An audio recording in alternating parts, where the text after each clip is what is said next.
Stop scrolling. What you're about to hear might completely change how people see you. Have you ever wondered why some older men command every room, draw attention without trying, and leave an impression that lingers? Here's the truth. It's not money. Not flashy clothes. Not chasing youth. And it's definitely not the recycled advice you've heard before. In the next few minutes, you'll discover what actually makes a man unforgettable. The kind of presence that stops conversations. The subtle power that makes respect and attraction feel inevitable. Most men never learn this. But you're about to. Stay with me. Keycap 1: Presence over appearance. You can dress well. You can look sharp. But if your energy feels unsettled, people sense it immediately.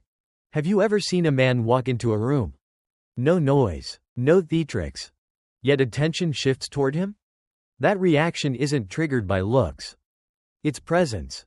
Psychology calls this thin slicing. The brain forms judgments within seconds. Before words. Before logic. Before conscious thought. We read posture. Breathing. Micro movements. Tension. A restless body signals uncertainty. A grounded body signals control. No one announces this analysis. But everyone feels the conclusion. When a man fidgets, scans the room, forces a smile, he broadcasts internal instability. When a man stands calmly, moves deliberately, holds stillness, he projects quiet authority. Marcus Aurelius wrote, "You have power over your mind, not outside events." Presence is that principle made visible. The body reflects the mind. When the mind is scattered, the body leaks tension. When the mind is steady, the body settles. And humans are instinctively drawn to steadiness. Because steadiness feels safe. And safety attracts trust. You can observe this anywhere. Two men sitting alone in a cafe. One checks his phone every few seconds. Shifts constantly. Eyes darting. The other sits upright. Breathing slow. Gaze relaxed. Unmoving. Without knowing anything about them. You already feel the difference. Steve Jobs once said, "Simple can be harder than complex." Presence works the same way. It is not about adding behaviors. It is about removing interference. Removing hurry. Removing nervous movement. Removing the need to impress. A man chasing attention appears weak. A man comfortable in stillness appears powerful. Because stillness suggests control. Daniel Craig described the essence of James Bond like this. It's not about doing more. It's about doing less, with certainty. Less movement. Less noise. More certainty. When you walk into a room, don't try to be noticed. Walk grounded. Shoulders relaxed. Breath deep. When you sit, don't collapse into the chair. Sit structured. Composed. At ease, yet contained. When you speak, don't rush to fill silence. Pause. Then speak. Presence is not manufactured. It emerges when your body and mind stop contradicting each other. And when that alignment becomes natural, you no longer chase attention. Attention comes to you. Keycap 2: Age is not weakness. It is positioning. Most men fear getting older. Not because of time, but because of what they think time takes away. Attention. Relevance. Attractiveness. So they resist. They try to look younger. Act younger. Compete with youth. And that effort quietly erodes their presence.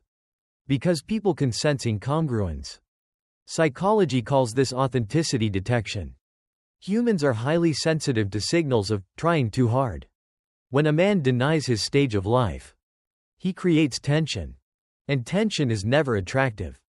But when a man owns his age, something changes. His movements slow.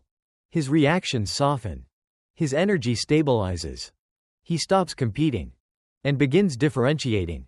Youth is associated with speed, noise, impulsivity. Maturity is associated with stability, clarity, restraint. Neither is better. But they communicate entirely different forms of power. A younger man often seeks validation. An older man has the opportunity to embody certainty. That shift is psychological. When you stop asking, "Am I still impressive?" and start standing in, "I know who I am," confidence deepens. Not louder, but heavier. George Clooney once said, "I never tried to fight aging. I just tried to be the best version of myself at every age." That mindset is magnetic. Because acceptance removes friction. When you accept time, you stop radiating anxiety about time. And anxiety is what truly ages a man. Not wrinkles. Not gray hair. But the energy of resistance. Look at men who age powerfully. They do not appear desperate. They do not chase youth culture. They appear settled, defined, unshaken. Their confidence feels earned, not performed. When you notice a man who seems calm under pressure, unbothered by trends, comfortable in his skin, you are seeing maturity expressed correctly. Age, integrated, not hidden. There is also a cognitive bias at play. People naturally associate age with experience. Experience with wisdom. Wisdom with authority. But only when the man himself believes it. If you treat your age like decline, others will mirror that perception. If you treat it like distinction, others recalibrate. So when you catch yourself apologizing for getting older, minimizing your years, joking defensively about age, understand what's happening. You are framing your own value downward. Instead, reframe internally. Age is evidence. Evidence of survival, adaptation, endurance. Stoic philosophy has always honored this. Seneca wrote, "Old age is not a burden, but a privilege denied to many." When you truly internalize this, your posture changes. Your tone changes. Your self-respect becomes visible.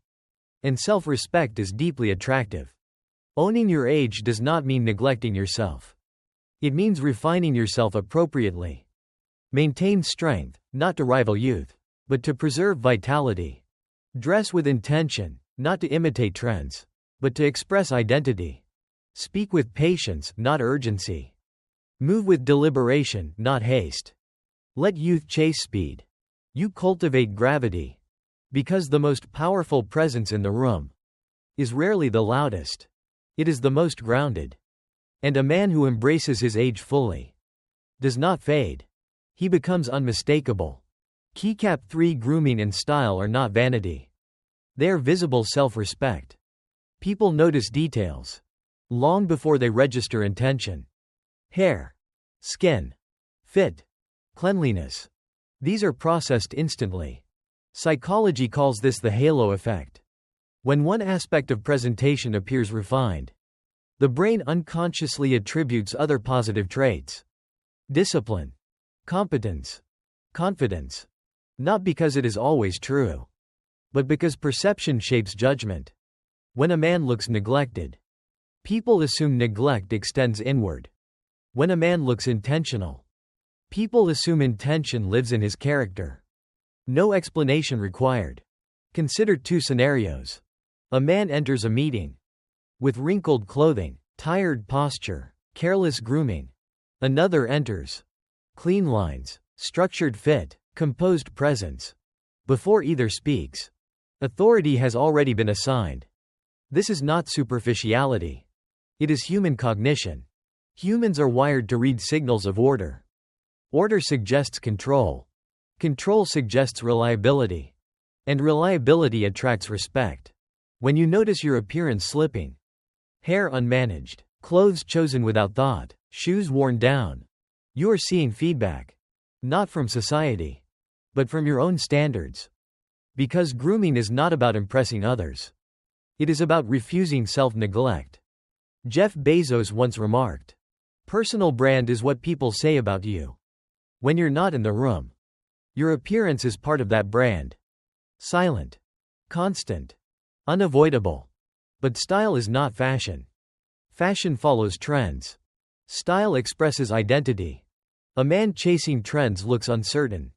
A man with defined style looks grounded. Because consistency signals self-knowledge. Steve Jobs wore the same outfit archetype for years. Not laziness. Clarity. I want to make as few decisions as possible. About things that don't matter. True style often emerges from simplicity. Clean silhouettes. Neutral colors. Proper fit. Nothing loud. Nothing forced. Just coherence. There is also a deeper psychological loop. When you maintain your appearance intentionally, your internal state shifts. Posture improves. Movement sharpens. Confidence stabilizes. Because the brain reads the body's signals too. Self-care reinforces self-image. Self-image reinforces behavior. Behavior reinforces presence. Neglect works the same way. But in reverse. When you feel tempted to dismiss grooming as trivial, understand the reality. Details communicate before words ever can. A precise haircut signals awareness. Well-fitted clothing signals discipline. Clean shoes signal standards. Tiny signals. Large consequences. David Beckham once said, "Looking good isn't about vanity. It's about confidence and self-respect." Exactly. The goal is never flash. It is quiet precision. When you dress, choose structure over excess. When you groom, aim for clean, intentional, controlled. When you accessorize, subtract more than you add. Because elegance is restraint. And restraint is power. A man who takes care of himself does not appear arrogant. He appears disciplined, grounded, in control of his standards. And in every environment, social, professional, personal, that signal is magnetic. Because self-respect is always recognized, even in silence. Keycap 4. Attention is currency. Most men spend it carelessly. They speak too much, explain too much, offer too much, and without realizing it, they dilute their own presence. Scarcity is often misunderstood. It is not coldness, not arrogance, not withdrawal. It is selectivity. Psychology calls this the scarcity principle. Humans assign greater value to what appears limited, measured, and not freely given. When something is constantly available, the brain stops assigning importance. When something is rare, attention sharpens. The same applies to a man's energy. When you are always talking, always reacting, always available, your presence becomes predictable. And predictability weakens impact. But when you are measured, when you speak deliberately, when your attention is not handed out automatically, something shifts. People lean in. Not because you demand it, but because your presence feels valuable. There is also a neurological component. Unpredictability combined with stability activates curiosity. A man who is calm yet selective creates psychological gravity. When you notice someone who listens more than he speaks, who does not rush to fill silence, who responds instead of reacts, you are witnessing scarcity embodied correctly. Warren Buffett once said, "The difference between successful people and really successful people is that really successful people say no to almost everything." Scarcity is the discipline of no. No to unnecessary words. No to compulsive availability. No to attention leaks. Influence emerges naturally from this posture. Because influence is not force. It is perception shaped through consistency. A man who is emotionally reactive loses credibility. A man who is composed under pressure gains authority. People trust stability. They respect restraint. They follow clarity.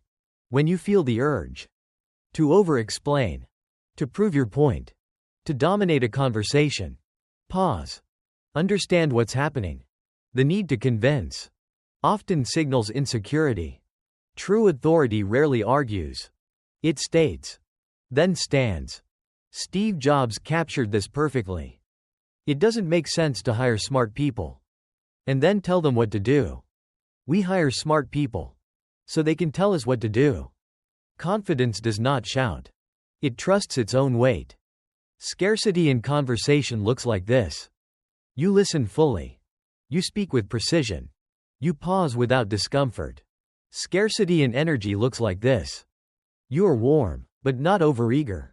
Engaged, but not chasing. Present, but not performing. Scarcity in life looks like this. You guard your time. Protect your focus. Choose your environments carefully. Because constant exposure reduces perceived value. Selective presence increases it. Influence, then, becomes inevitable. Not because you manipulate, but because people sense. This man values himself. This man is not easily shaken. This man's attention must be earned. Naval Ravikant once said, "If you can't decide, the answer is no." Decisiveness is a form of scarcity. And decisiveness signals power. When scarcity and presence align, your words carry more weight. Your silence carries meaning. Your energy feels concentrated. You stop chasing reactions and start shaping environments. Quietly. Effortlessly. Unmistakably. Because a man who controls his attention controls his influence. Presence is never loud. It is felt. In the silence you carry. The certainty you project. And the discipline you live. A man who masters himself doesn't chase attention. He becomes the standard the room adjusts to. If you found this video valuable, subscribe to Silent Stoic, so each day you become stronger and calmer. Now tell me, what truly commands respect? Noise or presence?